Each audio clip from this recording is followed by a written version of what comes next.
Flex your ankles. We say it, hear it, it proliferates our ski coaching speak. Hello, I'm Ron Kipp. Let's see what's missing when we tell our athletes to flex their ankles. We're obviously trying to do something with the ankles. That is good. Let's dive into what we're really trying to accomplish. Most would agree something with the athlete's stance. Understanding what we're trying to achieve will change the way we look at the athlete's stance and alter the way we coach. So what do we want from an athletic stance? The most elementary explanation is to be or keep centered on the ski.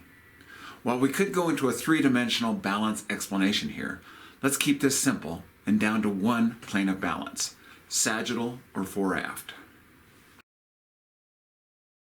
In its simplest form, we want to have our center of mass over our base of support. Simple, but let's look at what this really means.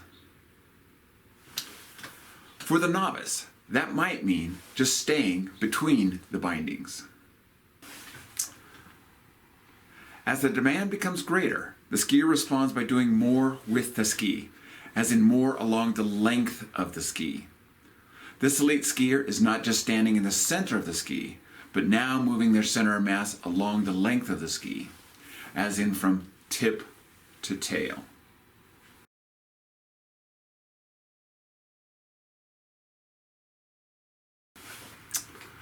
The range of motion that a person has command of is termed the cone of stability.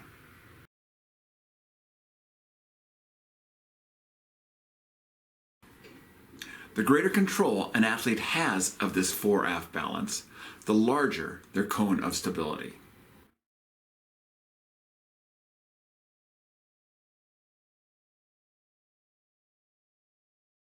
Flexion, or if you want to Google it, dorsiflexion, is reducing the angle in our ankles.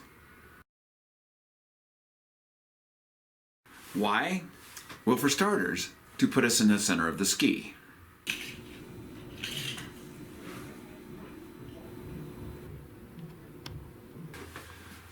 Center of the ski, you say, but the bindings are mounted rather aft.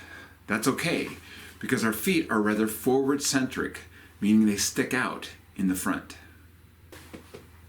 If you measure, the center of the ski will be right here in the middle of the anti-friction device, close to where the ball of our foot will end up.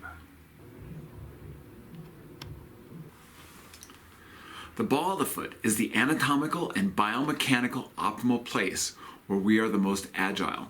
The coincidence of our anatomy with the ski's mechanics makes for a very efficient body ski system.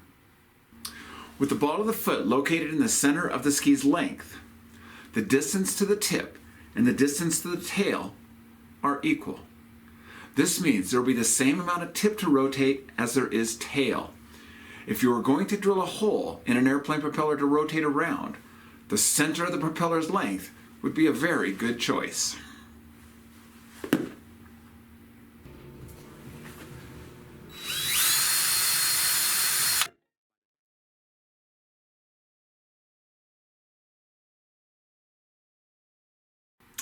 To be strong, we must take a page out of the weightlifter's playbook.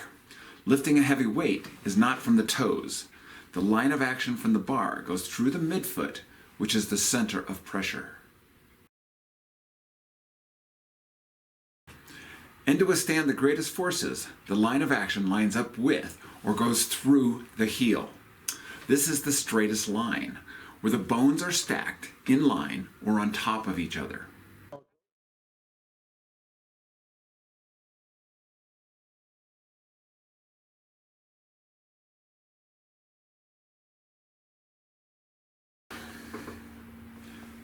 The narrowest part of the ski is also right under the heel.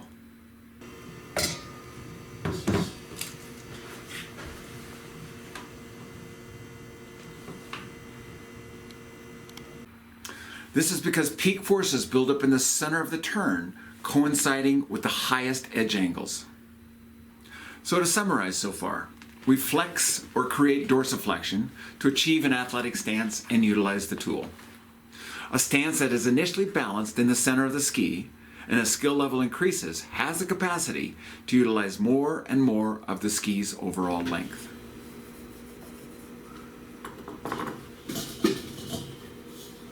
But wait, there's more. What we do with that flexion is really the secret. Today's session of the Secret Millionaires Club is hereby called to order.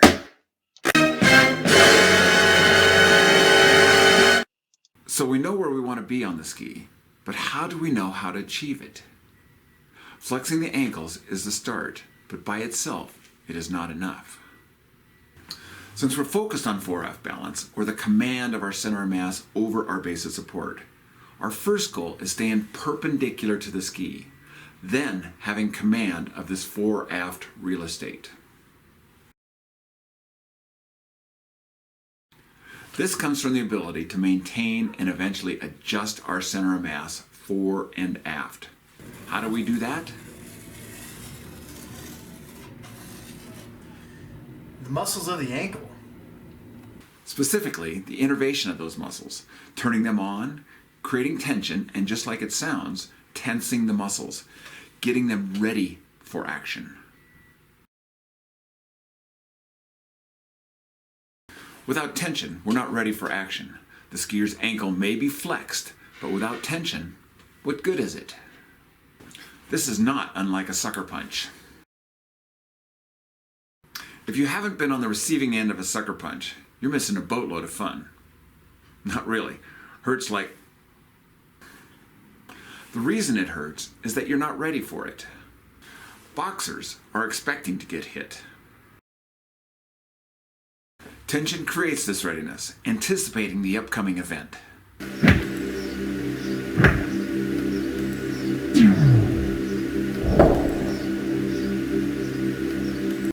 According to Newton, not the fig, Sir Isaac, when skis go forward, something has to go backwards.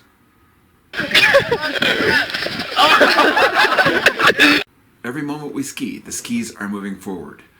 This means that we need to have constant tension in our ankles, so we keep moving forward with them.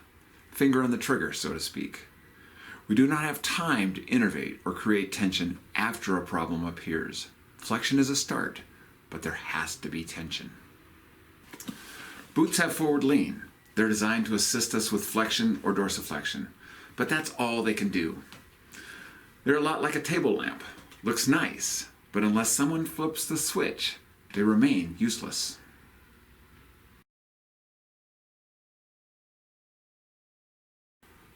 We can look at an athlete and see if they have flexion.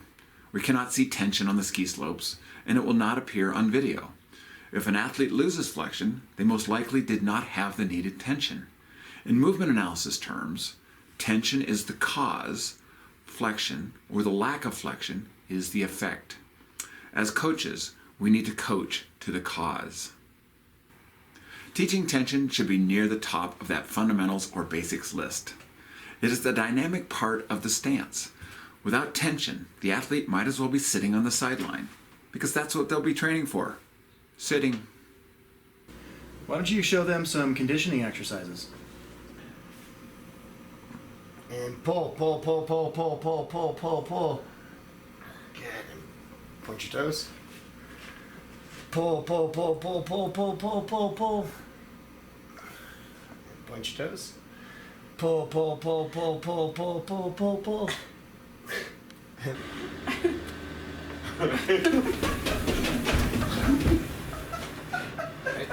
Resist me. And resist me. And resist me.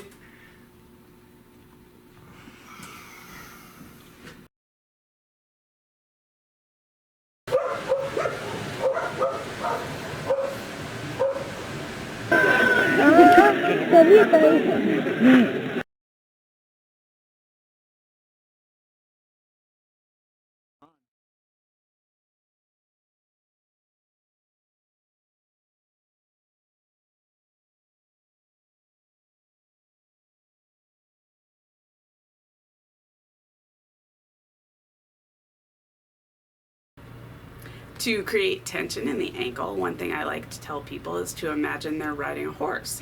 When you ride horses, you strive to keep your heels down in the stirrups, and that motion of pushing the heel down can create tension in the ankle in a ski boot without loss of pressure on the forefoot.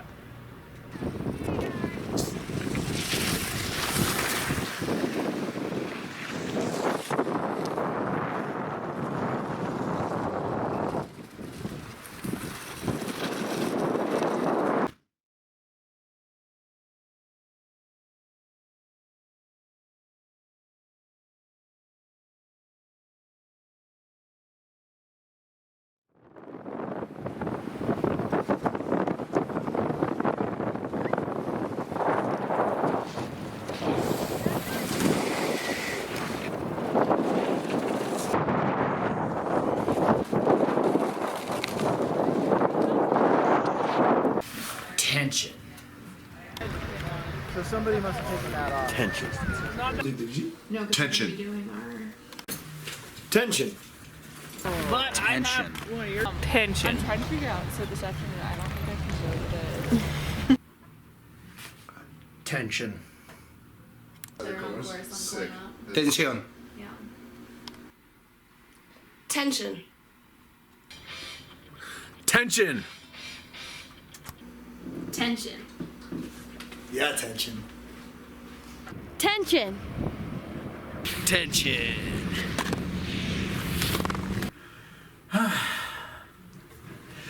Tension! Tension. Well, I guess that's the answer to our initial question of what's missing from Flex Your Ankles.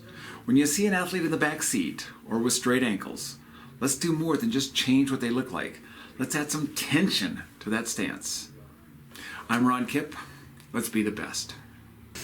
Learn it, live it, know it.